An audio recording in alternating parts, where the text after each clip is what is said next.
asalaamu calaykum waxaa jira barnaamij aynu ugu wanqalnay maxaa dhacay 1907 oo aynu kaga faalloonaynay sida yurub ay ugu tashadeen caalamka islaamku inaanu madaxa kor u qaadin maadaama si walba uu uga adkaanayo caalamka galbeedka haddii uu helo keliya hal qodob. hadda waa hal qodob oo aan mid labaad lahayn, ahna hogaamiye wanaagsan, hogaamiye garanaya danta dadkiisa, dalkiisa iyo diintiisa, hogaamiye aan danaysta kursigiisa u ilaashanaya ahayn ee u damqanaya dadkiisa, fakar islaamnimana xambaarsan oo ka tarjumaya ummadda uu talinayo ee muslimiinta ah. in hogaamiye jaadkaasa la inaga ilaaliyaa haddii aynu nahay guud ahaanba islaamka waa faral ay isku waajibiyeen reer yurub, waxaana aad ka garanaysaa sida ay waayaha iyo waaqicu u socdaan. nin ayaa la weydiiyey war meyd maxaa ugu dambeeyey, markaasuu yidhi kaa la sii sido. maantana waxaa ugu dambeeyey cimraan khaan. kama faalloonayno shakhsiyadda cimraan khaan lafteeda ee waxaynu ka eegaynaa dhan kale oo istaraatiiji ah oo ah waxaan dhacaya iyo waxa ka dambeeya inay dhacaan. dadka ay maskaxda ka gashay reer galbeed ayaa xorriyad ka shaqeeya iyo horumarka aadamaha ayay ku howlan yihiin ee aan diyaarka u ahayn inay fahmaan reer galbeed aynu ismaqiiqoodaas oo kun iyo kow qaab uu waaqicu u beeninayo. fariin daaran halkan u marino xorriyadda, samataliska, aaya ka talinta, insaaniyadda, dimuqraadiyadda iyo xuquuqda aadamaha ee reer galbeed. waa amay hoggaansan aniga oon ku yeesho ama adhaxdan kaa jebinaya, ma jiro macno saddexaad oo ay leedahay.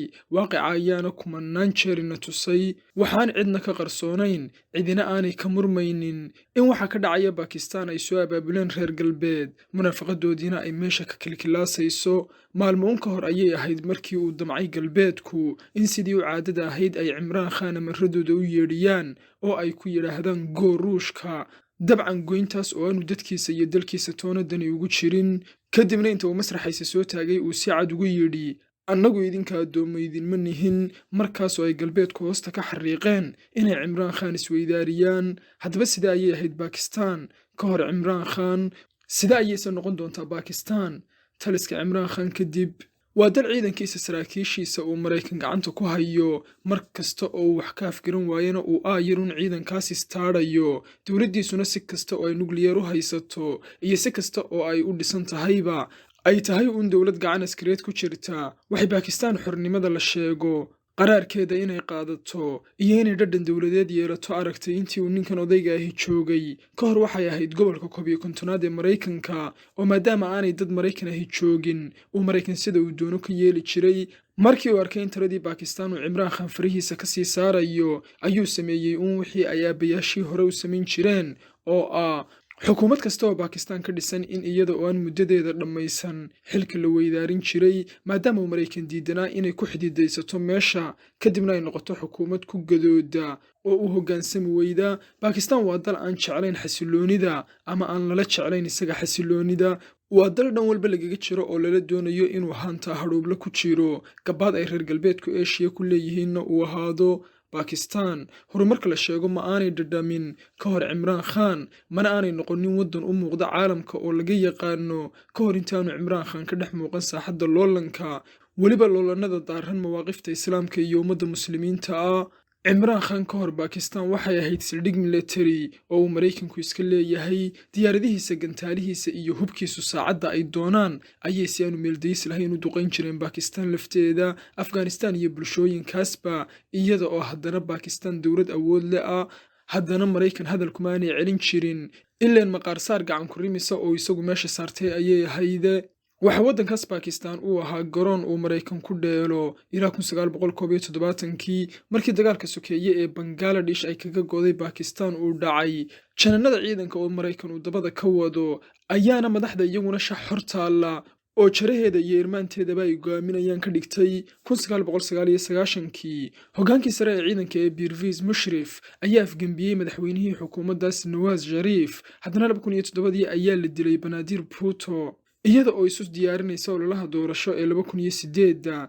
dal dhinac walba garoon ay niman kale ku dheelayaan ka ahaa oo aad doonayso inaad isagana kaabayaasha dhaqaale u dhisto, baahiyihiisa asaasiga aad ka fayso, ninkaasna aad ka xorayso oo uu dal madax bannaan noqdaa, iyadoo ciidankaagii aad il iskaga eegayso.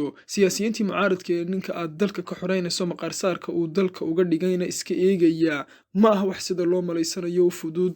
haddana ninkaas khaan ahi badiba ballamihiisii wuu fuliyey marka laga reebo kuwa ay duruufuhu saamixi waayeen. Bakistaanna waxa uu ku dadaalay inuu gacan ku haynta Maraykanka ka saaro oo uu ka dhigo dal danihiisa eegta, waxaana uu xidhiidh dhow la sameeyey oo uu xidhiidhkooda sii xoojiyey qolyaha bariga ee Ruushka iyo Shiinaha, taasoo sababtay inuu Maraykan daaha dabadiisa xilka kaga qaado. Waa faralka iyo sunnaha reer galbeed in caalamka islaamka iyo Afrikaba lagala dagaalamo hogaamiye saansaan xornimo doon leh, in uu iyaga ka xoroobo doonaya, inuu gacantooda ka baxo doonaya, sir iyo caad, toos iyo daaha dabadiisa mid kasta oo xilkaas lagu weydaarin karana la samaynayo. 2018 markii uu xilka qabtay waxa uu damacsanaa inuu sameeyo Baakistaan cusub, Baakistaan waxay samaynayso aan loo yeedhinin, Baakistaan uu madax bannaan go'aamadeeda, Baakistaan si rasmi ah u noqoto dowlad dhaqdhaqaaqeeda iyo saamaynteeda laga dareemo saaxadda dawliga ah, Baakistaan aanay dabkeeda iyo danabadeedu toona nasakhnaanin iminka kadib, iyadoo haddana dhanka kale ah dowladda keliya ee islaama oo nuclear haysata.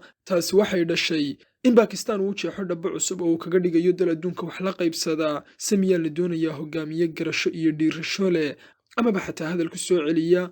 Waxa uu dagaal qadhaadh la galay faqriga ragaadiyey bulshadiisaas, waxa uu ku dadaalay inuu soo saaro jiil islaama oo aqoonta ay baranayaan aanay diini iyo maadi kale lahayn ee ay aqoon uun tahay, aqoontaasna sida saxda ee waxbarashadu ay ahayd ee ummadda islaamku ay ku soo caanamashay loo barayo ubadka, weliba hal manhaj oo midaysan loo dhigayo, waxbarasho ka bilaabmaysa qur-aanka kariimka iyo aasaaska diinteenna, kuna dhammaanaysa cilmi kasta oo waxtar leh oo ay bulshadu u baahan tahay, nooca uu doonaba ha ahaado. Waa qodobka maraan ka hadlay dhaliishii ugu badnayd aan kala kulmay, qodobka ah inaanu islaamku lahayn aqoon la yidhaahdo diini iyo mid la yidhaahdo maadi, ee uu islaamku yaqaano cilmi, ilaahayna cilmi waxtar leh la weydiisto. Waxa uu fahmay qodobkaas iyo inaanu jirin cilmi diini la yidhaahdo oo masaajidada lagu dhigo iyo cilmi maadi la yidhaahdo oo masaajidada ka caagani.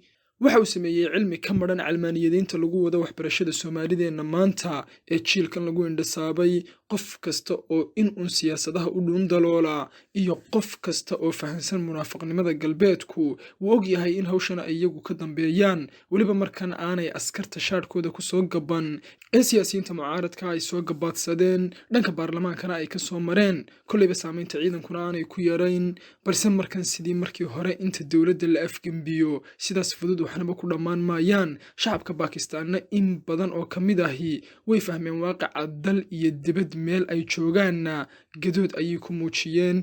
markana waxba istaraatiijiyahanadu ay si dadban u sheegayaan inay ku sii siqayso Baakistaan inay laba dowladood u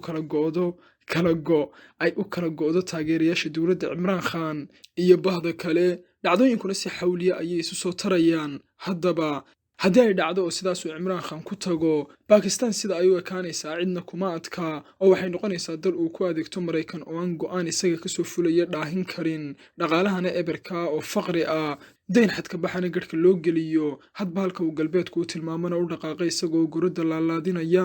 oo dee waaba markii ugu horreysay ee ay dhacday in madaxweyne Baakistaan ka arrimiya uu si cad u dhaliiro galbeedka, ama uu xataa si kulul magacooda u soo qaado, galbeedkuna ma doonayo xaalku inuu sidaas ku sii socdo. waxaa Baakistaan ay u ekaanaysaa sidii ay isaga ka hor u ahayd uun gobolka 11aad ee Maraykanka ee hadba halka uu tilmaamo aayaru dhaqaaqa. xataa haddii uu soo laabto Cimraan Khan oo mar kale uu dalkaas qabsadana, ha u malaynin in dheeshu ay sidaas ku dhammaanayso ilaa laga takhalusayo isaga iyo cid kasta oo la aragti ahba. Baakistaan sidaas ayaa loo qulubaa gediyayaa macnaha qura ee ay leedahay xorriyadda, ilbaxnimada, dimuqraadiyadda iyo insaaniyadda galbeedkuna waa kaas. ciddii ku taba tukanaysa iyo ciddii waxa ay yihiin fahansanayba. wassalaamu calaykum.